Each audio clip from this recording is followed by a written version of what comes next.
الحمد للہ رب العالمین والصلاة والسلام علی سید الانبیاء والمرسلین۔ قال اللہ تعالی وتبارک فی القرآن المجید والفرقان الحمید۔ بسم اللہ الرحمن الرحیم۔ لقد کان لکم فی رسول اللہ اسوۃ حسنہ۔ صدق اللہ مولانا العظیم وصدق رسولہ النبی الکریم الرؤوف الرحیم۔ اللہم نور قلوبنا بالقرآن وزین اخلاقنا بالقرآن وادخلنا الجنۃ بالقرآن ونجنا من النار بالقرآن۔ قال اللہ تعالی وتبارک فی شان حبیبہ مخبرا وآمرا۔ ان اللہ وملائکتہ یصلون علی النبی یا ایہا الذین آمنوا صلوا علیہ وسلموا تسلیما۔ الصلاۃ والسلام علیک یا رسول اللہ وعلی آلک واصحابک یا محبوب رب العالمین۔ الصلاۃ والسلام علیک یا رسول اللہ وعلی آلک واصحابک یا محبوب رب العالمین۔ تمام حمد و ثنا، تعریف و توصیف اللہ جل مجدہ الکریم کی ذات پاک کے لیے، جو خالق کائنات بھی ہے اور مالک شش جہات بھی۔ اللہ جل وعلا کی حمد و ثنا کے بعد حضور نبی اکرم شفیع امم رسول محتشم نبی مکرم، اللہ کے پیارے، امت کے سہارے، رب کے محبوب، دانائے غیوب، مالک رقاب امم، فخر عرب و عجم، والی کون و مکان، سیاہ لا مکان، سید انس و جان، سرور لالا رخاں، نیر تاباں، سرنشین مہوشاں، ماہ خوباں، شہنشاہ حسینہ، تتمہ دوراں، سر خیل زہرہ جمالاں، جلوہ صبح ازل، نور ذات لم یزل، باعث تکوین عالم، فخر آدم و بنی آدم، نیر بطحا، رازدار ما اوہا، شاہد ما طغا، صاحب علم نشرہ، معصوم آمنہ احمد مجتبیٰ، حضرت محمد مصطفیٰ صلی اللہ علیہ وسلم کے حضور ناز میں اپنی عقیدتوں، ارادتوں اور محبتوں کا خراج پیش کرنے کے بعد، معزز محترم سامعین، خواتین و حضرات، السلام علیکم ورحمۃ اللہ وبرکاتہ۔ سنت اور بدعت کے عنوان سے کچھ باتیں آج کی اس نشست میں آپ کے گوش گزار کروں گا۔ بارگاہ رب العزت میں دعا ہے کہ وہ مجھے کلمہ حق کہنے کی توفیق مرحمت فرمائے۔ سنت ایسے طریقہ مسلوکہ کو کہتے ہیں جو حضور علیہ السلام نے چل کر کے ہمیں دکھلایا اور ہمارے لیے قابل عمل وہ راہیں زندگی کا حسن ہیں، اور انہی راہوں پہ چلنے سے ہمیں دنیا آخرت کی بہتریاں نصیب ہو سکتی ہیں۔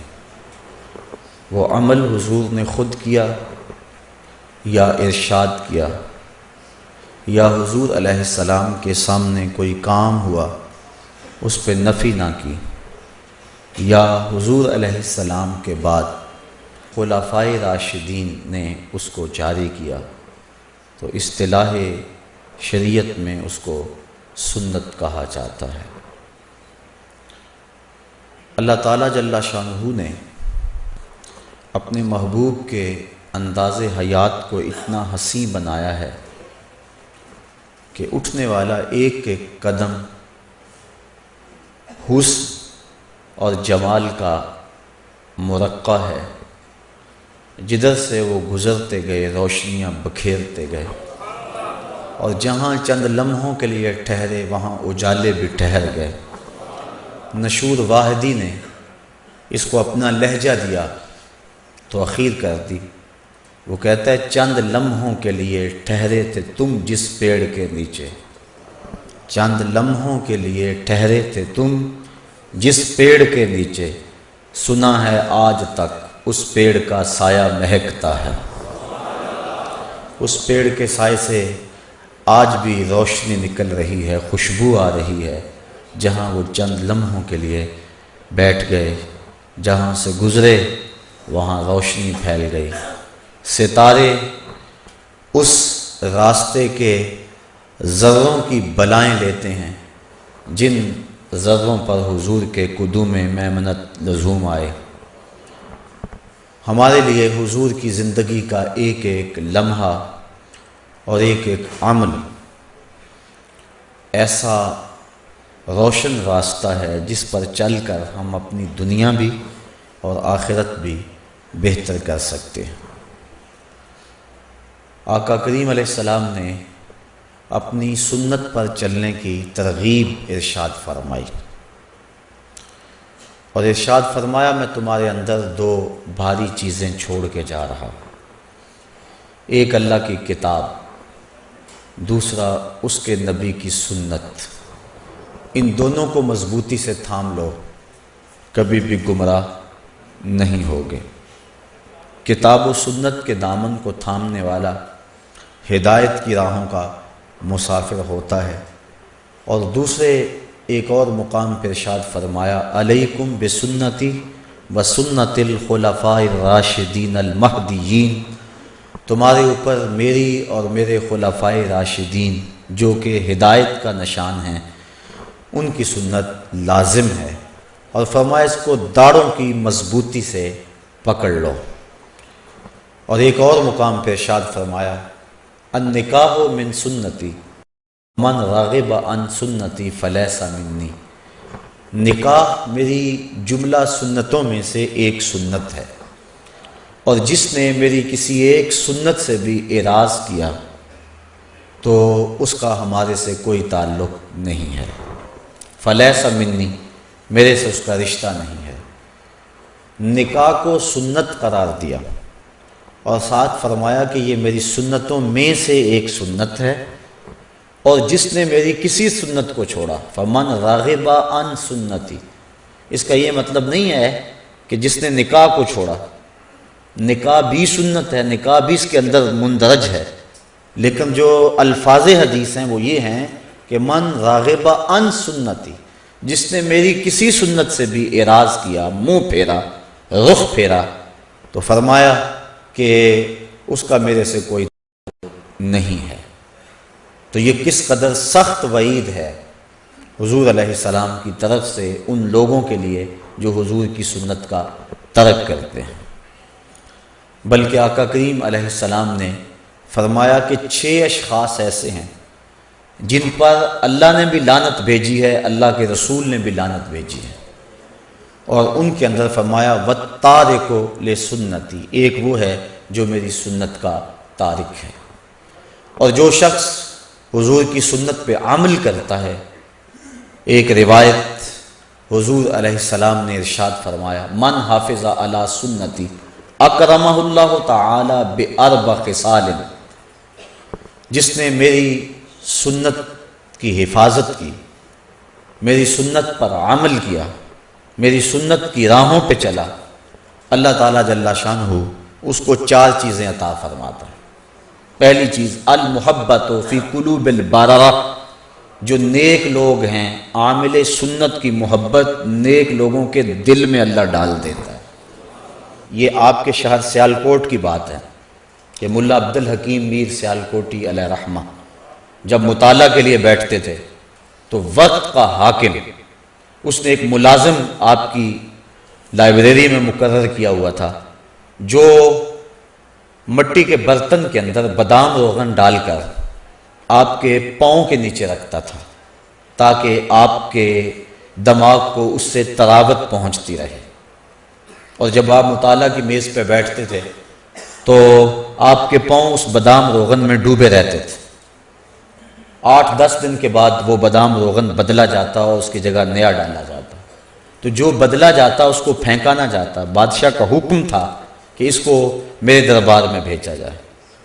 بادشاہ جب اپنے بچوں کے ساتھ کھانا کھانے بیٹھتا تو چھوٹی چھوٹی رکابیوں کے اندر وہ بادام روغن بھی ہوتا اور اپنے بچوں کو کہتا اسے کھاؤ اسے کھاؤ، اس نے ایک عالم دین کے قدموں کو بوسے دیے ہوئے۔ تو کبھی یہ قدر تھی اہل علم کی، لیکن آج نہ تو وہ علماء رہے اور نہ ان کے وہ قدردان رہے۔ اقبال کہتا ہے آن قدا بشکست و آن ساکی نمان، ذوق و شوق و آگہی باقی نمان۔ آج وہ پیالہ ہی ٹوٹ گیا اور وہ ساکی بھی نہ رہا، اور اگر کہیں کوئی ہو بھی تو وہ کہتا ہے رو رہی ہے آج ایک ٹوٹی ہوئی مینا اسے، کل تلک گردش میں جس ساکی کے پیمانے رہے، خیر تو ساکی سہی لیکن پلائے گا کسے، اب نہ میکش رہے باقی نہ میں خانے رہے۔ رو رہے ہیں آج وہ دشتے جنوں پرور جہاں، رقص میں لیلا رہی لیلا کے دیوانے رہے۔ لیکن اس گئے گزرے دور میں بھی جب کہ اہل حق کی قدر میں زبردستی کمی واقع ہوئی ہے، یہ بات آج بھی موجود ہے کہ جو عامل ہو، شریعت اسلامیہ کے ساتھ مخلص ہو، تو اس دور کے اندر بھی اسے عزت کی نظروں سے دیکھا جاتا ہے، اور یہ عمل بالسنہ کا نتیجہ ہے۔ اکرمہ اللہ تعالی باربع خصال المحبت فی قلوب البررہ۔ پہلی بات یہ ہے اس کے لیے نیک لوگوں کے دل میں محبت کے جذبات پیدا ہو جاتے ہیں۔ دوسری بات والہیبۃ فی قلوب الفجرہ، اور جو برے لوگ ہیں ان کے دلوں میں اس شخص کا رعب پیدا ہو جاتا ہے۔ اس نے کوئی اسلحہ تو نہیں اٹھایا ہوا، لیکن عمل بالسنہ کی برکت سے اس کو یہ دولت نصیب ہوتی ہے کہ برے لوگ اس سے خائف ہو جاتے ہیں، نیک لوگ اس سے محبت کرتے ہیں، برے لوگ اس سے خائف ہو جاتے ہیں۔ اور تیسرا والسعۃ فی الرزق، اللہ اسے رزق کے اندر برکتیں عطا فرما دیتے ہیں۔ اور چوتھی چیز والسقۃ فی الدین، اللہ اسے دین میں پختگی عطا فرما دیتے ہیں۔ دین میں پختگی مل جانا یہ بہت بڑی دولت ہے، ورنہ انسان آزمائش کے موقع پہ دین چھوڑ بیٹھتا ہے۔ آج کل جو دور ہے، آج تو لوگ چائے کی پیالی پہ دین بیچ دیتے ہیں، لیکن جو عامل سنت ہوگا اس کو جو 4 خصلتیں اور خوبیاں اللہ عطا فرماتا ہے، ان میں سے ایک خوبی یہ ہے کہ اس شخص کو دین کے اندر ثقافت اور مضبوطی نصیب ہو جاتی ہے۔ اس لیے اللہ تعالیٰ مجھے آپ کو توفیق عطا فرمائے، کہیں حضور کی سنت کا کوئی عامل ملے تو اس کی قربت اختیار کرنی چاہیے۔ ویسے بھی امام خبیری نے ایک روایت نقل کی ہے، سیاتی زمان علی امتی یفرون من العلماء والفقہاء فیبتلیہم بثلاث، فرمایا میری امت پہ ایک ایسا وقت بھی آئے گا لوگ علماء و فقہاء کی صحبت سے دور بھاگیں گے، ان لوگوں کی مجلسیں اجڑ جائیں گی، اہل علم کے حلقے ویران ہو جائیں گے۔ ایک وقت آئے گا، پھر کیا ہوگا؟ اللہ ان لوگوں پہ 3 طرح کے عذاب مسلط فرمائے گا۔ یرفع البرکۃ من کسبہم، پہلا عذاب یہ ہے ان کے رزق سے برکت اٹھا لی جائے گی، یعنی رزق کی کمی نہیں ہوگی لیکن برکت نہیں ہوگی۔ اور دوسرا ظالم حکمران ان پر مسلط کر دیے جائیں گے۔ یہ قوم ہماری بڑی خوش ہوئی تھی کہ ایک ظالم سے جان چھوٹی، لیکن مستقبل میں مجھے تو کوئی توقع نہیں، بلکہ میں نے کہیں کہا تھا کہ ہم نے پھولوں کی آرزو کی تھی، آنکھوں میں موتیا اتر آیا۔ تو حالات کبھی بہتر نہیں ہوں گے اس طرح، جب تک ہم خود صحیح نہیں ہوں گے اتنی دیر تک حالات ٹھیک نہیں ہو سکتے ہیں۔ اللہ کی رحمت کی چھتری بن کے حکمران ہمارے اوپر نہیں آ سکتے جب تک ہم اپنے عمل زندگی کو نہ بدلیں۔ کسی نے حجاج بن یوسف کو کہا کہ تو نے حضرت عمر فاروق کا دور خلافت دیکھا ہے، تو ان جیسا عادل حکمران کیوں نہیں بن جاتا؟ تو اس نے جواباً کہا تبازروا اتعمر لکم، تم ابو ذر کیوں نہیں بنتے؟ تم ابو ذر جیسے عوام بن جاؤ، میں عمر جیسا حکمران بن جاتا ہوں۔ تو جس طرح کے لوگ ہوں گے ان کے اوپر حکومت کرنے والے بھی اسی طرح کے لوگ آئیں گے۔ یہ ہمارے اعمال بد کی سزا ہوتی ہیں، بلکہ اللہ تعالیٰ قرآن مجید میں ایک موقع پہ ارشاد فرماتا ہے اگر تم اس کے حکموں کو توڑو گے تو تمہارے اوپر اور نیچے سے عذاب آئے گا۔ اوپر کا عذاب کیا ہے، نیچے کا عذاب کیا ہے؟ اوپر کا عذاب بارشیں، آسمان سے پتھروں کا برسنا، طرح طرح کے عذاب ہیں، آندھیاں اوپر کا عذاب ہے۔ نیچے کا عذاب زلزلے ہیں، اور زمین کا جو ہے وہ فصل نہ دینا، یہ نیچے کا عذاب ہے۔ لیکن حضرت عبداللہ ابن عباس رضی اللہ تعالیٰ عنہ فرماتے ہیں کہ اوپر کا عذاب یہ ہے کہ تمہارے حکمران ظالم ہو جائیں گے، اور نیچے کا عذاب یہ ہے کہ تمہاری اولادیں اور تمہارے ماتحت تمہارے ملازمین خائن ہو جائیں گے، نافرمان ہو جائیں گے، گستاخ ہو جائیں گے۔ تو یہ نیچے کا عذاب ہے۔ تو اوپر سے بھی عذاب، نیچے سے بھی عذاب۔ سارے دن کا تھکا ہوا بندہ شام کو گھر پہنچا تو گھر میں نو ساس کا جھگڑا جاری تھا۔ اب اگر بیوی کو کچھ کہے تو گھر اجڑتا ہے، اور ماں کو کچھ کہے تو دونوں جہاں اجڑتے ہیں۔ بندہ پھنس گیا، نہ وہ بات سمجھتی ہے نہ وہ بات سمجھتی ہے۔ تو یہ ہے اوپر سے بھی عذاب اور نیچے سے بھی عذاب۔ اللہ تعالیٰ ان عذابوں سے ہمیں محفوظ فرمائے۔ تو کہا دوسرا عذاب کہ ظالم حکمران ان پہ مسلط کر دیے جاتے ہیں، اور تیسرا عذاب وَيَخْرُجُونَ مِنَ الدُّنْيَا بِغَيْرِ الْإِيمَانِ، ان کا دنیا سے بغیر ایمان کے اٹھ جانے کا اندیشہ غالب ہو جائے گا۔ اور قرب قیامت کی نشانیوں میں سے حضور نے یہ ایک نشانی بیان فرمائی، یُصْبِحُ مُؤْمِنًا وَيُمْسِی کافرًا، بندہ صبح مومن ہوگا شام کو کافر ہوگا، شام کو مومن ہوگا اور صبح کو کافر ہوگا۔ اور ایمان محفوظ رکھنا اتنا مشکل ہو جائے گا جس طرح ہتھیلی کے اوپر آگ کا انگیارہ رکھنا مشکل ہو جاتا ہے۔ بندہ کہے گا جی کیا کروں، میں مجبور ہو گیا ہوں، اس کے بغیر چارہ کار ہی نہیں ہے، دین پہ عمل بڑا اوکھا ہو گیا جی، چلا ہی نہیں جا سکتا، جھوٹ کے بغیر کاروبار ہی نہیں چلتا۔ وہ طرح طرح کے بہانے بنائے گا اور حالات ایسے ہو جائیں گے۔ یہ اس کی بدعمالیوں کی سزا ہے جو اس کو ملے گی، اور اس کے لیے دنیا کے حالات اور معاشرتی نظم ایسا بن جائے گا کہ وہ بچنا چاہے گا بھی تو بچ نہیں سکے گا۔ کوئی اپنی اولاد کی وجہ سے جہنم کا شکار ہوگا، کوئی شخص اپنے ملازمین کی طرف سے، کوئی اپنے کاروبار کی وجہ سے، بلکہ ایک روایت میں آتا ہے ایک عورت 4 مردوں کو جہنم میں لے جائے گی۔ عرض کیا حضور وہ کیسے؟ فرمایا ایک عورت کو جہنم کا حکم ہوگا، وہ عرض کرے گی مالک میرے باپ کو بلایا جائے، بلایا جائے گا، یا اللہ یہ میرا باپ اور میں اس کی بیٹی، میری تربیت کا جوہر تو اس کے ہاتھ تھا، آج جن گناہوں کے سبب سے میں جہنم میں جا رہی ہوں تو اس کا ذمہ دار یہ ہے، اس نے میری دینی خطوط پہ تربیت نہیں کی۔ اب وہ باپ جس نے اپنی بیٹی کی ہر فرمائش پوری کی لیکن دین نہیں دیا، وہ قیامت کے دن رب کے سامنے کیا جواب دے گا؟ اللہ تعالیٰ فرمائے گا اسے بھی پکڑو، اس کے باپ کو بھی پکڑو اور دونوں کو جہنم میں لے جاؤ۔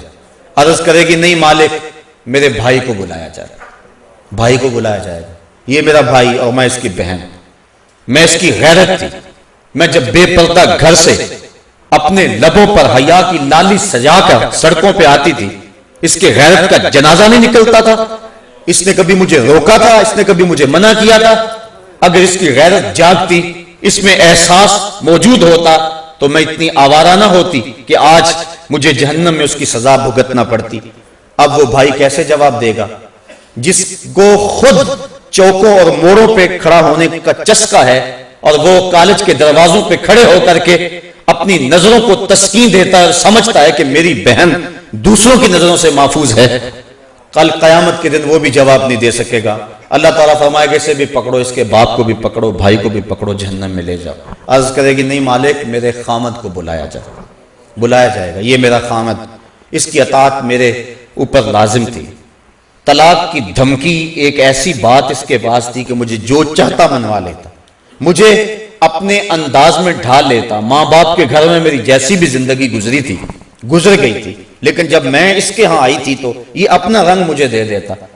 اب وہ خامد کیا جواب دے گا جو خود عورت کی باہوں میں باہیں ڈال کر پارکوں میں گھومتا ہے اور دوستوں کو چائے پہ بلوا کے اپنی بیوی کو بے پردہ سامنے بٹھوا کے کہتا ہے بتاؤ بھابھی کیسی ہے، جو اپنے دوستوں سے اپنی بیوی کے حسن کی داد مانگتا ہے کل قیامت کے دن وہ بے غیرت خامد کیا جواب دے گا؟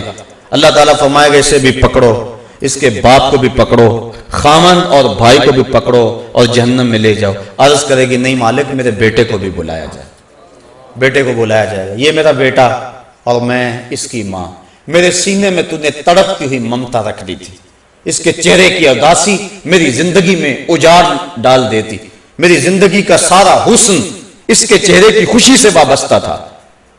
اب یہ اگر مجھے کہتا کہ امی میں کھانا نہیں کھاؤں گا، تو نماز نہیں پڑھتی ہے، تو گھر سے بے پردہ نکلتی ہے، تو کیا میں اپنے اس بچے کی رضا کے لیے اپنے مزاج کو نہ بدلتی؟ اب وہ بھی کوئی جواب نہیں دے گا جس نے ہر خواہش پر مچلنا سیکھا تھا اور اپنی فرمائش کو ماں باپ سے پورا کروایا تھا، لیکن دین کے بارے میں کبھی اس نے اپنے ماں باپ کے کسی معاملے کے اندر کسی حکمت سے بھی کوئی بات نہیں کی تھی۔ اللہ تعالیٰ فرمائے گا اسے بھی پکڑو، اس کے بھائی باپ بیٹے اور خامن کو بھی پکڑو اور پانچوں کو گھسیٹ کے جہنم میں لے جاؤ۔ فرمایا اس طرح ایک عورت 4 مردوں کو جہنم میں لے جائے گی۔ تو صاحبو یہ زندگی ہماری گزر رہی ہے، ہم دیکھیں کہ ہم کسی کی شامت اعمال سے نہ پھنس جائیں، اپنے معاملات کو بھی حسن دیں اور نیکیوں کے نور سے اپنے من میں اجالے کی کوشش کریں، اور دوسرا اپنے ارد گرد کے جو لوگ جن کی ذمہ داری ہمارے اوپر ہے، کل قیامت کے دن ہم سے ان کے بارے میں پوچھا جائے گا۔ کو انفسکم واہلیکم نارا، کہ اپنے آپ کو اور اہل خانہ کو جہنم کی آگ سے بچا لو۔ کل کوئی عذر مسموع نہیں ہوگا، نہ ادھر ادھر کی بات کر، مجھے یہ بتا قافلہ کیوں لٹا، مجھے رہزنوں سے غرض نہیں، تیری رہبری کا سوال ہے۔ تو سربراہ تھا خاندان کا، تھا خاندان کیوں لٹ گیا؟ اس کے مزاج میں لادینیت کیسے آ گئی، آوارگی کیسے آ گئی؟ تو اس کا سربراہ تھا، تو قیامت کے دن سربراہ سے سوال کیا جائے گا۔ اللہ تعالیٰ جل شانہ ہمیں ایسے اعمال کرنے کی توفیق دے کہ کل قیامت کے دن ہم سرخرو ہو جائیں۔ اب حضور علیہ السلام کی سنت یہ ایک ایسا نور ہے جس کو اپنانے سے بندہ اللہ کی رحمتوں کا حقدار بنتا ہے۔ اس کی ایک سادی سی مثال میں آپ کے سامنے رکھنا چاہوں گا۔ حج و زیارت کے لیے حرمین طیبین میں حاضری کا شرف نصیب ہوا ہوگا، بڑا خوبصورت منظر وہاں ہوتا ہے، صفا اور مروہ کا۔ ہر حاجی اور ہر معتمر وہاں دوڑتا ہے، دوڑ لگی ہوئی ہے، بچے بھی دوڑ رہے ہیں، بوڑھے بھی دوڑ رہے ہیں، جوان بھی دوڑ رہے ہیں، اور جس سے دوڑا نہیں جاتا اس نے اپنے آپ کو ریڑھی میں ڈلوایا ہوا ہے اور وہ بھی دوڑ رہا ہے۔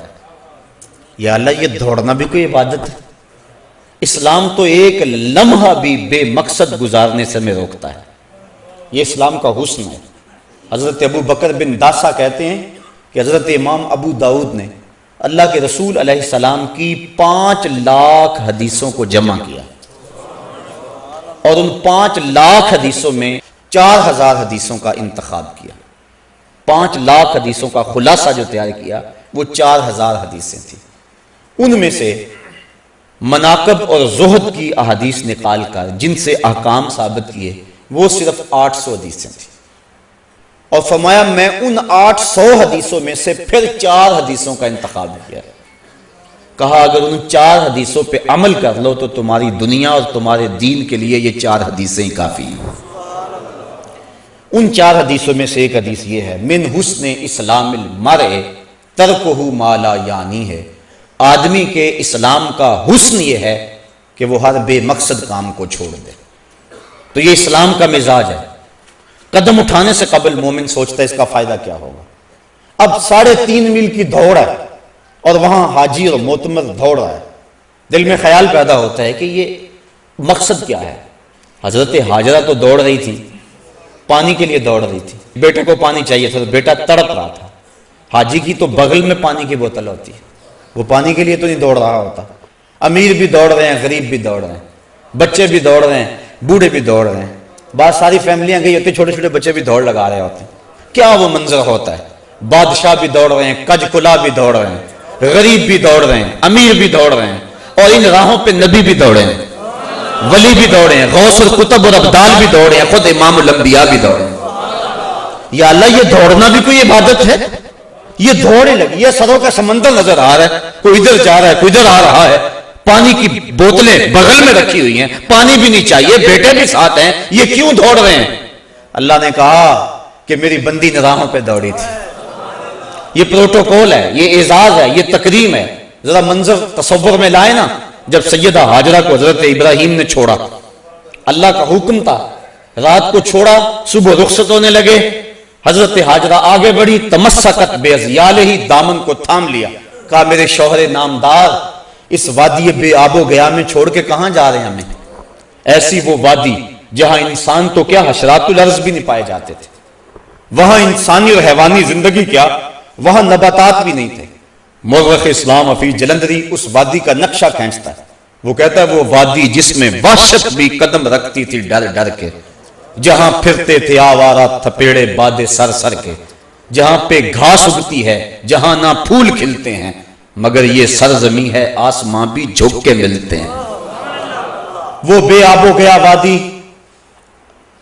اور تنہا عورت، گود میں بچہ، اور کوئی وہاں پانی کا انتظام بھی نہیں ہے.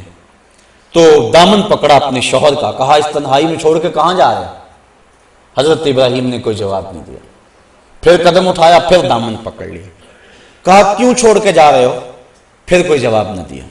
جب تیسرا قدم اٹھایا تو حضرت ہاجرہ نے خود کہا کیا ہمارے رب کا یہ حکم ہے؟ کالا نعم، کہا ہاں. کہا پھر خیر سے جائیے، اگر اس کا حکم ہے اللہ کی قسم وہ ہمیں ضائع نہیں ہونے دے گا. پھر وہاں حضرت ہاجرہ نے دن اور رات گزارے. وہاں دن کو خوف آئے، پہاڑ ایسے محیط جیسے فولاد پگھلا کے ڈال دیا گیا، اور وہاں اشراط الارض بھی نہیں ہے، اور اللہ کی بندی نے حد کر دی، اللہ پر توکل کی. آسان کام نہیں تھا، یہاں تو بڑے بڑے پہلوانوں کے پتے پانی ہو جائیں، اور ایک عورت ذات اور محیط پہاڑ اور رات اور دن اور تنہائی اور غربت اور معصوم بچہ، پانی نہ ملا تو ضائع ہو جانے کا ڈر الگ. لیکن سیدہ ہاجرہ نے بھی اللہ پر توکل کی حد کر دی، کہا تو نے بھی حد کر دی، لیکن کل قیامت تک جن راہوں پہ تو دوڑی تھی میں بھی نبیوں اور ولیوں کو ان راہوں پہ دوڑاؤں گا. تو یہ عبادت قرار پایا، اس بندی کی ادا کو ادا کیا جا رہا ہے. کیوں یہاں کیوں سارے دوڑ رہے ہیں؟ اور اللہ کی رحمتیں ان دوڑنے والوں پہ اترتی ہیں جو اس راہ پہ دوڑتے ہیں، اللہ کا کرم ہو جاتا ہے ان کے اوپر. اس کے بعد سر منڈوا کے عمرہ مکمل. ان راہوں پہ دوڑ، جن راہوں پہ سیدہ ہاجرہ چلی تھی ان راہوں پہ چلو تو عمرہ مکمل ہوتا ہے. تو یارو جن راہوں پہ امام الانبیاء چلے تھے، اگر کوئی اس طریقہ مسلوکہ پہ چلتا ہے تو اللہ اس پہ اپنی کتنی کرم نوازیاں فرماتا ہو. اور ہم صحابہ کو دیکھتے ہیں، انہوں نے ساری زندگی اتباع سنت میں گزار دی. حضرت انس بن مالک رضی اللہ تعالیٰ عنہ کو کسی نے دیکھا کہ شوربے سے کدو شریف کے ٹکڑے نکال نکال کے کھا رہے ہیں. کسی نے پوچھا یہ کیا کر رہے ہو؟ کہا مجھے نہیں پتا، ایک دن میں نے حضور کو یوں کرتے دیکھا تھا. یعنی یہاں تک اتباع سنت ہے. انسان اپنے مزاج کو نہیں بدل سکتا. میرے آپ سے محبت کا رشتہ بڑا گہرا ہو سکتا ہے، لیکن آپ کا مزاج اپنا، میرا مزاج اپنا. گھر کے افراد خانہ کا مزاج مختلف ہوتا ہے. بعض اوقات بڑی اماں کو مسئلہ بن جاتا ہے کہ آج پکائیں کیا. ایک بچہ یہ کھاتا ہے، دوسرا یہ نہیں کھاتا ہے، یہ چیز فلاں نہیں کھائے گا، یہ چیز فلاں نہیں کھائے گا. تو گھر کے افراد محبت بھی بڑی گہری، لیکن آپس میں انسان کی جو طبیعت ہے اس میں ہم آہنگی نہیں ہوتی ہے. لیکن صحابہ پہ قربان جائیں، انہوں نے اپنے مزاج کو بھی حضور کے مزاج میں ڈھال دیا. کہا میں اس لیے کدو کھا رہا ہوں کہ یہ حضور کو پسند تھا. اللہ اکبر. اور حضرت امام مالک نے فتویٰ دیا، فرمایا جو کہتا نا مجھے کدو شریف پسند نہیں، اسے کوڑے مارے جائیں، اس لیے کہ اس کو تو میرے آقا نے پسند کیا ہوا ہے. اللہ اکبر. تو یہ ہے حضور کی سنت کے اتباع کا جذبہ. حالانکہ یہ کدو شریف کو اختیار کرنا یہ سنن زوائد میں سے. اگر کوئی شخص اس کی طبیعت نہیں بھی راغب، یہ نہ کہے کہ میں نہیں پسند کرتا، یہ نہ کہے. امام مالک کہتے ہیں اس کو کوڑے مارے جائیں. لیکن اگر فرض کرو کوئی نہیں کھاتا، کئی قسم کے کھانے پڑے ہوئے اس کے سامنے، کدو شریف بھی موجود ہے، وہ نہیں کھاتا، نفی بھی نہیں کرتا، نہیں بھی کھاتا، شریعت اس پہ کوئی قدغن نہیں لگاتی. کیوں؟ اس لیے کہ یہ سنن خدا سے نہیں ہے، یہ سنن زوائد سے ہے. لیکن صحابہ نے سنن زوائد کا بھی التزام رکھا، تو سنن خدا کا عالم کیا ہوگا. اور آج جس معاشرے میں ہم جی رہے ہیں، یہاں سنت کی تو پرواہ نہیں کی جاتی. سنت کیا، فرضوں کی پرواہ نہیں کی جاتی. کیسا ماحول اور کیسے حالات آ گئے. اور ہمارے اوپر جو طرح طرح کی نحوستیں اور عذاب نازل ہو رہے ہیں، اس کی ایک اہم وجہ یہ ہے اور لازمی یہ وجہ ہے کہ ہم نے حضور کی سنت سے رخ پھیر لیا ہوا ہے، اور حضور علیہ السلام کی سنت سے منہ پھیرنا یقیناً اللہ کے محبوب کی ناراضگی کا باعث ہے۔ امام قرطبی نے ایک روایت نقل کی ہے، آ جا کے سہارا تو یہ ہے نا کہ حضور شفاعت کریں گے، لیکن حضور فرماتے ہیں جس نے میری سنت سے منہ موڑا کل قیامت کے دن میں اس کی شفاعت نہیں کروں گا۔ یہی تو ایک سہارا ہے، اور اگر حضور نے بھی شفاعت نہ کی تو بتاؤ کہ ہمارا آسرا کیا رہ جائے گا۔ تو صاحبو، سنت پر عمل یہ ایک مومن کا شعار ہے اور مومن کا مزاج ہے، اور آقا کریم علیہ السلام نے اپنی سنتوں کے احیاء پر کتنا پیارا وعدہ دیا کہ جو فساد امت کے دور میں میری ایک سنت کو زندہ کرے گا اللہ اسے 100 شہیدوں کا ثواب عطا فرمائے۔ ایک شہید کا درجہ تھوڑا نہیں ہے، اس کے خون کا قطرہ زمین پر گرنے سے قبل اس کے سارے گناہ معاف کر دیے جاتے ہیں۔ اس نے اپنی جان جیسی متاع عزیز وار دی ہوتی ہے، لیکن جو سنت پہ حامل ہوگا تو اس کو 100 شہیدوں کا ثواب ملے گا، اس لیے کہ سنت پہ عمل کرنا فساد امت کے دور میں انتہائی مشکل ہے۔ نفس روکتا ہے، معاشرہ روکتا ہے، گھر والے روکتے ہیں۔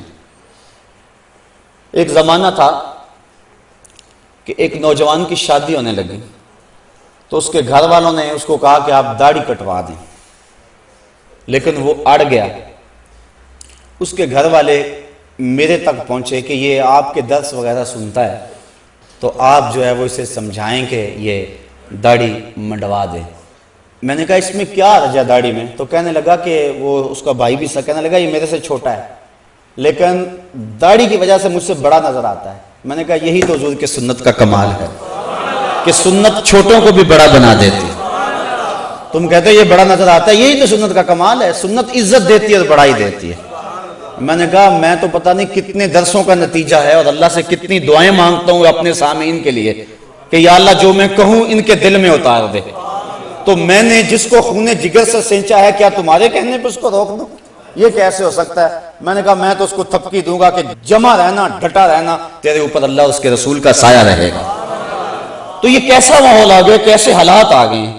لوگ کہتے ہیں کسی کو مسیتڑ کا تانا، وہ فلاں تو مسیتڑ ہو گیا، کسی کو کچھ کہہ دیا، کسی کو کچھ کہہ دیا۔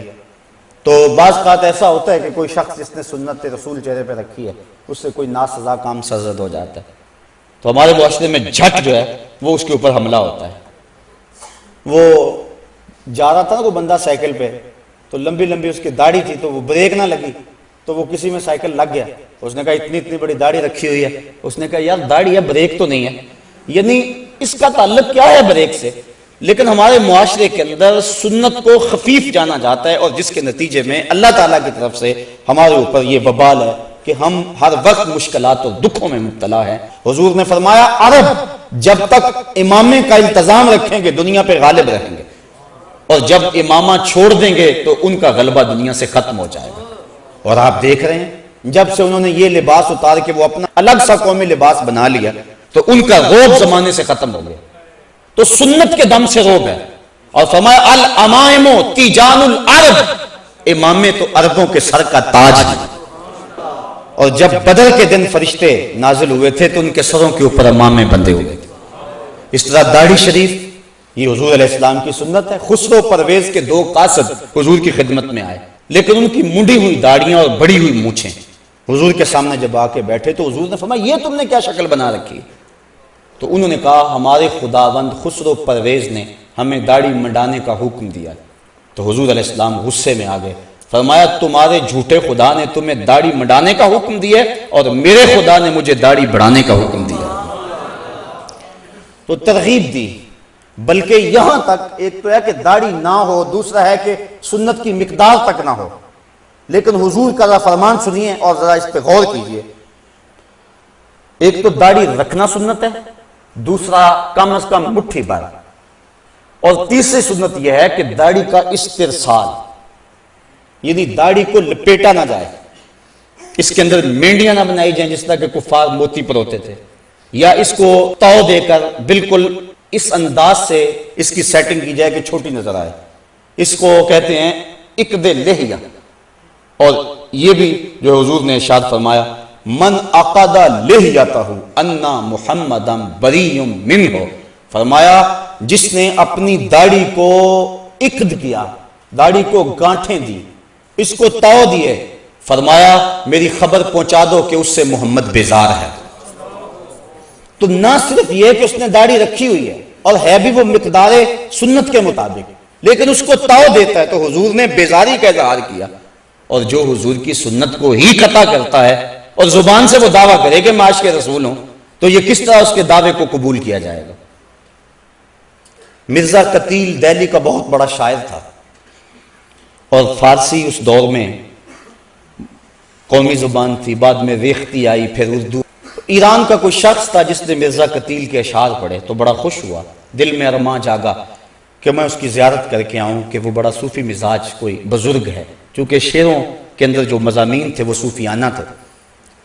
وہ سفر کر کے جب پہنچا، گھر کے دروازے کو دستک دی، انہوں نے کہا کہ مرزا صاحب حمام پہ گئے ہیں، تو وہ پیچھے حمام پہ چلا گیا، تو وہ حجام کے سامنے بیٹھ کے اپنی داڑھی کٹوا رہا تھا، منڈوا رہا تھا۔ اس کے ذہن میں کوئی اور نقشہ تھا، کوئی اور تصور تھا۔ جب اس نے اس حال میں دیکھا تو کہنے لگا مرزا یہ کیا کر رہے ہو، داڑھی تراش رہے؟ تو وہ شاعر تھا، اس نے کہا کہ میں داڑھی تراش رہا ہوں، اپنا ہی منہ چھیل رہا ہوں، کسی کا دل تو نہیں تراش رہا۔ تو اس نے کہا کہ یہ تو سمجھتا ہے میں کسی کا دل نہیں تراش رہا، یہ تو حضور کا دل تراش رہا ہے، یہ تو حضور کو تکلیف پہنچا رہا ہے۔ بس بعض اوقات کوئی ایک جملہ بھی ایسا ہوتا ہے کہ وہ دل پہ اتر جاتا ہے، تو فوراً وہ چیخ مار کے بے ہوش ہو گیا اور گر پڑا۔ اور جب ہوش آئی تو مرزا قتیل نے کہا تعال اللہ چشمم باز کر دی، مرا با جانے جاں ہم راز کر دی، تو نے تو میری آنکھ کھول دی اور مجھے یار کی چوکھٹ تک پہنچا۔ تو سنت کا اتباع، اور یہ صرف داڑھی میں ہی نہیں ہے، صرف امام میں بھی نہیں، یہ لباس کی سنت ہے۔ اس کے علاوہ حضور کا جو عمل زندگی ہے، ساری زندگی حضور علیہ السلام نے کسی کو تکلیف نہیں پہنچائی، دکھ نہیں دیا کسی کو، غریبوں، بیواؤں اور یتیموں کی مدد کرتے تھے، اور بوڑھی عورتوں کا سامان اٹھا کر کے حضور جہاں وہ کہتی وہاں اتار آیا کرتے تھے، وہاں رکھ آیا کرتے تھے۔ یہ سارے حضور کے طریقے ہیں، اور ان طریقوں کو اپنانے والا حضور کا محبوب ہوتا ہے۔ حضرت مجدد الفسانی علیہ رحمہ فرماتے ہیں کہ حضور کی سنت کے اتباع سے بڑھ کر خدا تک پہنچانے والا کوئی اور وظیفہ نہیں ہے۔ سب سے بڑا وظیفہ جو اللہ تعالیٰ تک پہنچاتا ہے بندے کو، وہ حضور کی سنت کا اتباع ہے۔ اس لیے حضرت خواجہ بزرگ شاہ نقشبند بخاری علیہ رحمہ آپ فرماتے ہیں کہ ہمارا کام سنت کا احیاء کرنا ہے اور شریعت کو رواج دینا ہے۔ ہم دنیا کے اوپر پیری مریدی کے لیے نہیں آئے ہیں، ہم تو اللہ اور اس کے محبوب علیہ السلام کے نظام کو رائج کرنے اور حضور کی سنت کو عام کرنے کے لیے آئے ہیں۔ تو حضور کی سنت کا اتباع ہر معاملے میں اور ہر حال میں یہ ہمارے اوپر ایک تو لازم ہے۔ دوسری بات، بدعت۔ بدعت کیا ہے؟ ایسا وہ طریقہ جس کی مثال حضور کے دور میں نہ پائی جائے، اس کو بدعت کہتے ہیں۔ حضرت مجدد الفسانی علیہ رحمہ آپ فرماتے ہیں بدعت وہ ہے جس سے رفع سنت ہو، یعنی سنت کی جگہ پر رکھیں اور سنت اس سے اٹھ جائے تو وہ بدعت ہوگی۔ جس طرح داڑھی منڈوانا ہے تو سنت کو قطع کر کے اس کی جگہ یہ چیز آئی، تو جو رافع سنت ہوگی اس کو بدعت کہیں گے۔ اس باب کے اندر بھی بہت ساری غلط فہمیاں ہیں جو لوگوں کے دل و دماغ اور ذہنوں میں موجود ہیں۔ وہ کہتے ہیں کہ جو بھی کام کرو اس کو بدعت قرار دے دیتے ہیں، جبکہ ایسا نہیں ہے۔ بدعت اس کو کہتے ہیں کہ جس کی سابقہ مثال حضور کے دور میں نہ ہو۔ ایک چیز حضور کے دور میں ہے ہی نہیں، بعد میں آئی ہے، اگر وہ شریعت سے ٹکراتی ہے تو بدعت ہے، سنت کی رافع ہے تو بدعت ہے، لیکن اگر رافع سنت نہیں ہے تو بدعت نہیں ہے۔ مثال کے طور پہ موجودہ دور میں ایٹم بم ہے، یہ اس وقت پاکستان کے پاس سرمایہ ہے اور اس کو اسلامی بم کہا جاتا ہے۔ تیغ و تبر اور تلواریں یہ اس کی مثال بنیں گی۔ اس دور میں اونٹوں پر اور گھوڑوں پہ سفر ہوتا تھا، اب ہم گاڑیوں پہ سفر کرتے ہیں، تو یہ خلاف سنت نہیں ہوگا۔ اس کی مثال سواری کی صورت میں وہاں موجود ہے۔ تو بدعت اسے کہیں گے کہ جس کی دور رسالت مآب یا دور خلفائے راشدین کے اندر کوئی مثال موجود نہ ہو، اور اگر کوئی مثال موجود ہے اس دور کے اندر اور کوئی کام بعد میں رائج کیا گیا تو وہ شریعت کے ضابطے سے ٹکراتا نہیں ہے تو اس کو بدعت نہیں کہیں گے، بلکہ حضرت امام ربانی شیخ مجدد الفسانی کے قول کے مطابق وہ سنت ہی ہوگی، اور دوسرے ملا علی قاری علیہ رحمہ اور حضرت شیخ عبدالحق محدث دہلوی کے بقول وہ بدعت حسنہ ہوگی۔ انہوں نے تقسیم کی ہے بدعت کو 5 درجوں میں، لیکن حضرت مجدد الفسانی فرماتے ہیں کہ وہ بھی سنت ہے، اور وہ اس پر حدیث ہے، حضور نے ارشاد فرمایا من سنہ فی الاسلام سنتن حسنتن فلہ اجرھا، جس نے اسلام میں کوئی نیا طریقہ رائج کیا تو اس کو اچھا طریقہ تھا تو اس کو اس کی جزا ملے گی، اور جس نے بھی اس طریقے کے مطابق اس کو دیکھ کر عمل کیا اللہ تعالیٰ جل شانہ اس عمل کرنے والے کو بھی جزا دے گا، اور جس کے ذریعے سے ترغیب ہوئی بغیر کسی کمی کے اللہ اس کو بھی اتنا ہی اجر عطا فرمائے گا۔ اور آگے فرمایا من سنہ فی الاسلام سنتن سیئۃ فعلیہ وزرھا، تو جس نے اسلام کے اندر کوئی غلط طریقہ رائج کیا تو اس کے اوپر اس کی سزا ہے۔ تو بدعت ہر وہ عمل ہے جس سے سنت کا رفع ہو جائے، سنت اٹھ جائے، اس کو بدعت کہتے ہیں۔ پھر موجودہ دور کے اندر کچھ نئی چیزیں جو کہ اس دور میں ہیں اور اسلام کی روح کے منافی نہیں ہیں، اس کو بدعت کا الزام دے کر ان چیزوں کو ختم کرنے کی ضرورت نہیں، لیکن شریعت کے مزاج سے اگر کوئی چیز ٹکراتی ہے، کوئی نیا عقیدہ کسی نے گھڑ لیا، کوئی نیا عمل کسی نے گھڑ لیا جس کی اسلام میں مثال ہی موجود نہیں ہے تو وہ بدعت ہوگا۔ حضرت عمر فاروق رضی اللہ تعالی عنہ نے جب دیکھا مسجد نبوی کے اندر کہ کچھ لوگ متفرق صلاۃ التراویح پڑھ رہے ہیں تو آپ نے ان سب کو جمع کیا اور حضرت ابی بن کعب رضی اللہ تعالی عنہ کو بلایا اور ان کو بلا کر کے کہا کہ تم ان کی جماعت کرواؤ تاکہ یہ لوگ اکٹھے ہو کے پڑھ لیں۔ عشاء کی نماز اور وتر کی جماعت حضرت عمر فاروق نے خود کروائی، لیکن جو تراویح تھی وہ حضرت ابی بن کعب رضی اللہ تعالیٰ عنہ نے کروائی۔ یہ وہ صحابی تھے جن کی آواز بڑی اچھی تھی، اور ایک دن یہ پڑھ رہے تھے کہیں اور حضور علیہ السلام سن رہے تھے، انہیں نہیں پتا تھا کہ حضور سن رہے ہیں، یہ اپنے گھر میں اپنے مکان میں کسی گوشے کونے میں پڑھ رہے تھے، حضور سن کے خوش ہو رہے تھے۔ انہوں نے تلاوت ختم کی، بعد میں جب حضور سے ملاقات ہوئی تو آقا کریم علیہ السلام نے فرمایا کہ ابی تم بڑا خوبصورت پڑھ رہے تھے، مجھے تمہارا پڑھنا بڑا پسند آ رہا تھا۔ تو حضرت ابی کا جواب سنیے، حضرت ابی کہنے لگے حضور اگر مجھے پتا ہوتا کہ آپ سن رہے ہیں تو میں اور سوار سوار کے پڑھتا۔ اب یہاں حاشیہ لگایا ہے اعلیٰ حضرت نے، ذرا اس پہ توجہ چاہوں گا۔ اعلیٰ حضرت فرماتے ہیں کہ کسی کے دکھانے کے لیے پڑھنا تلاوت کرنا ریاکاری ہے کہ نہیں؟ کسی کو دکھانے کے لیے میں اگر اس لیے تقریر کروں کہ آپ کہیں کہ واہ واہ کمال ہو گئی ہے، اس لیے میں نقطے بیان کروں آپ کہیں حد ہو گئی ہے، تو یہ میرا سب کچھ جو ہے وہ ریاکاری ہوگا، کوئی مجھے ثواب نہیں ہوگا۔ اگر میرا مقصد ہے کہ آپ تک کوئی پیغام حق پہنچانا ہے، اللہ کا دین پہنچانا ہے، میں تمہارے تک کوئی بات پہنچانی ہے اس جذبے کے ساتھ بات کروں تو یہ میرا دین ہے۔ لیکن اگر مجھے ہو کہ اس بات پہ لوگ سبحان اللہ زیادہ کہیں گے، اس پہ زیادہ خوش ہوں گے، یہ بات بڑی اچھی ہے، اور میں اس انداز کے ساتھ اپنی گفتگو کو مرتب کروں تو یہ دینداری نہیں ہوگی، دنیا داری ہوگی۔ میرا مقصود یہ ہونا چاہیے، بلکہ حضرت شیخ شہاب الدین سہروردی علیہ رحمہ عوارف المعارف کے اندر لکھتے ہیں کہ جو بیان کرنے والا ہے اس کی زبان لوگوں سے محو گفتگو ہو، لیکن اس کا دل اپنے رب کے ہاں کشکول کی صورت میں پھیلا ہوا ہو اور عرض کرے مالک لفظ میرے ہیں تاثیر تو بھر دے، اور اللہ سے لمحہ لمحہ توفیق مانگے۔ تو حضرت شیخ شہاب کہتے ہیں پھر ہو ہی نہیں سکتا کہ بات سننے والوں کے دلوں تک ترازو نہ ہو، یہ دعا ساتھ مانگتا رہے۔ تو کسی کے دکھلاوے کے لیے قرآن پڑھنا، نعت پڑھنا وغیرہ سب کچھ یہ ریاکاری کہلاتی ہے۔ تو حضرت ابی بن کعب کہتے ہیں کہ مجھے پتا ہوتا کہ آپ سن رہے ہیں میں اور سنبھالتا۔ تو اعلیٰ حضرت فرماتے ہیں کہ پھر یہ ریاکاری ہونی چاہیے، فرمایا ریاکاری نہیں ہے، اس لیے کسی اور کے دکھلاوے کے لیے ریاکاری ہے، لیکن حضور کے دکھلاوے کے لیے کیا جائے تو وہ ریاکاری نہیں ہے، چونکہ حضور کی رضا حاصل کرنا اللہ کی رضا حاصل کرنا۔ اللہ اکبر۔ تو حضرت ابی بن کعب چونکہ بہت اچھا پڑھتے تھے تو حضرت سیدنا عمر فاروق رضی اللہ تعالیٰ نے ان کو کہا کہ تم نماز پڑھاؤ، اس طرح انہوں نے نماز پڑھائی، کافی لوگ اکٹھے ہو گئے، جو متفرق پڑھتے تھے جو ہے وہ بھی اکٹھے جماعت بن گئی۔ تو حضرت عمر فاروق نے جب دیکھا تو بڑے خوش ہوئے اور خوش ہو کے فرمانے لگے نعمت البدعۃ ھذہ، یہ بڑی اچھی بدعت ہے بدعت لیکن ہے بڑی اچھی۔ یہ جو صلاۃ التراویح ہے یہ حضرت عمر فاروق کے دور کی ہے۔ اس طرح عربی میں خطبہ کہا کرتے تھے اور اس کو سننا مسنون ہے، اور اس میں آپ کنکر بھی نہیں ہلا سکتے۔ اور وہ کیا ہے جو اذان ثانی کے بعد جو ہے وہ خطبہ دیا جاتا ہے، جس میں درمیان میں امام بیٹھتا ہے، عربی خطبہ۔ اب جب زمانہ گزرا، اسلام جگہ جگہ پہنچا، عجم کے لوگ جو تھے وہ عربی نہیں جانتے تھے، تو اب خطبہ دین سکھانے کے لیے، لوگوں کو اللہ سے ڈرانے کے لیے، پیغام حق کے ابلاغ کے لیے، تو عربی تو لوگ سمجھتے نہیں ہیں سارے، تو کیا کریں پھر؟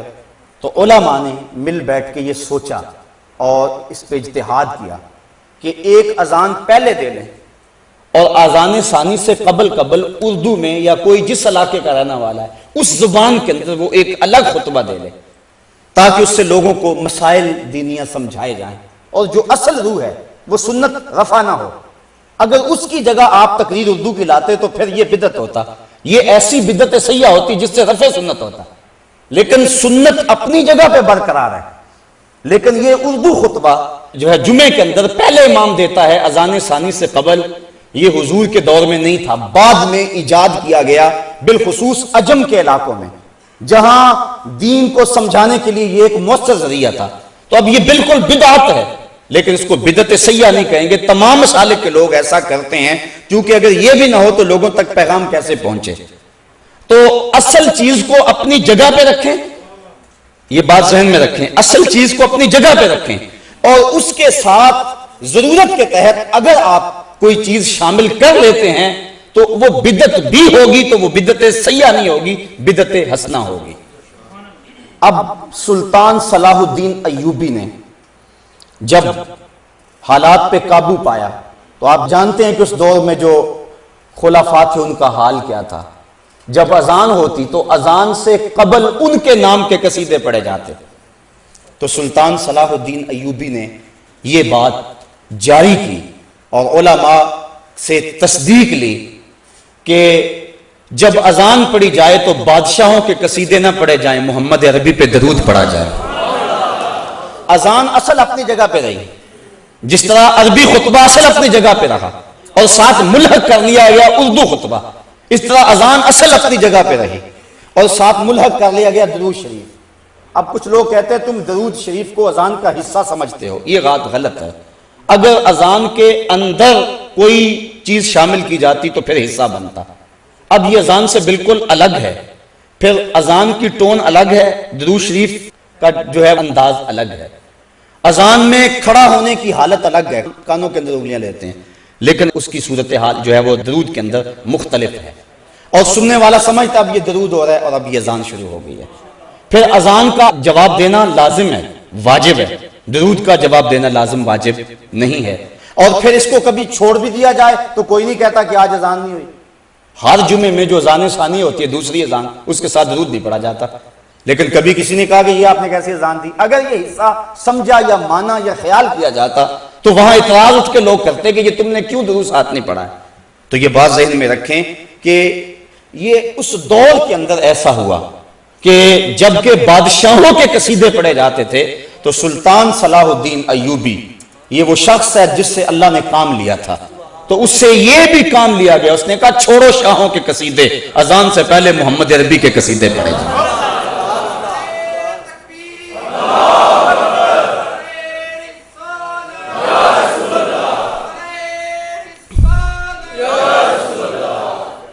اب یہاں سوال یہ ہے کہ ہم اس کو لازم قرار نہیں دیتے، لیکن اس کے باوجود آج کل تقریباً یہ اذان کے ساتھ لازمی ہی پڑھا جاتا ہے، حصہ نہیں لیکن پھر بھی پڑھا جاتا ہے۔ تو اس کی وجہ یہ ہے کہ اگر کسی شریعت کے کام سے کسی جگہ پہ روکا جائے تو وہاں وہ کام کرنا لازم ہو جاتا ہے۔ اعلیٰ حضرت نے باقاعدہ ایک فتویٰ لکھا ہے قربان البقر کے نام سے، ہندوستان کے اندر یہ اس دور کے لوگوں نے، کچھ حکومت کے زر خرید لوگوں نے یہ فتویٰ دیا کہ چونکہ ہندوستان کے اندر گائے ذبح کریں گے تو تکلیف ہوگی ہندو کو، اس لیے اور باقی جانور بھی تو ہیں وہ ذبح کر لیں، آپ بکری کی قربانی دے لیں، آپ بھینس کی، آپ کسی اور شے کی قربانی دے لیں، دمبے کو ذبح کر لیں، لازمی ہے کہ آپ نے گائے ذبح کرنی ہے اور کسی کو تکلیف کیوں پہنچانی ہے؟ تو اعلیٰ حضرت نے اس دور کے اندر قربان البقر کے نام سے ایک رسالہ لکھا جس کے اندر دلائل قاہرہ اور باہرہ سے اس بات کو ثابت کیا کہ اور کسی جگہ پہ کسی اور طرح کی قربانی کا ثواب زیادہ ہوگا، جس کا گوشت زیادہ ہے اس کا ثواب زیادہ، لیکن ہندوستان کے اندر زیادہ ثواب تب ہوگا اگر گائے کو ذبح کیا جائے، چونکہ اسلام کے اس شعار کو مٹانے کی کوشش کی جا رہی ہے، لہٰذا تم رد عمل کے طور پہ اس کو آگے بڑھا دو۔ حضرت امام زین العابدین القول البدیع کے اندر امام سخاوی نے لکھا، انہوں نے کہا جب لوگوں نے پوچھا کہ جب قرب قیامت میں بڑے فتنے ہو جائیں گے تو ہمیں کیسے پتا چلے گا کہ حق پر کون لوگ ہیں؟ تو آپ نے فرمایا کہ جو حضور کی سنت پر عمل کرنے والے ہوں گے اور جماعت کے ساتھ وابستہ ہوں گے۔ تو انہوں نے کہا اگر بہت سارے لوگ یہ دعویٰ کریں کہ ہم جو ہے وہ سنت اور جماعت سے وابستہ ہیں تو پھر ہمیں کیسے پہچانے کہ ان میں سے حق والا گروہ کون سا ہے؟ تو سنو انہوں نے کیا کہا من علامات اہل سنہ کثرت الصلاۃ علی رسول اللہ، کہ اہل سنت کی پھر اس دور میں علامت یہ ہوگی کہ وہ کثرت کے ساتھ حضور پہ درود و سلام پڑھیں، اذان سے پہلے بھی اور جمعے کے بعد بھی، اٹھتے بیٹھتے چلتے پھرتے۔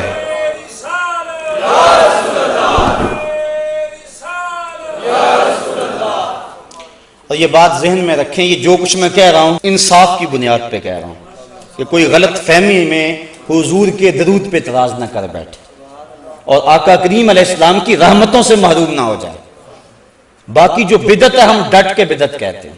اعلیٰ حضرت سے کسی نے پوچھا کہ یہ جو طاقوں کے اندر چراغ جلاتے ہیں، یہ یہاں بزرگ آتا ہے، درخت کے ساتھ دوپٹہ باندھ دیتے ہیں کہ یہاں شہید کا ڈیرا ہے، یہاں فلاں پیر کی حاضری ہوتی ہے، مختلف جگہوں پہ ہمارے ہاں مروج ہے یہ، تو اس کے بارے میں آپ کی کیا رائے ہے؟ تو ڈٹ کے کہا واہیات ہے اور اس کا جو ہے وہ بند کرنا لازم ہے، کہا اس کا کوئی تعلق نہیں ہے، اس کی کوئی اصل نہیں ہے۔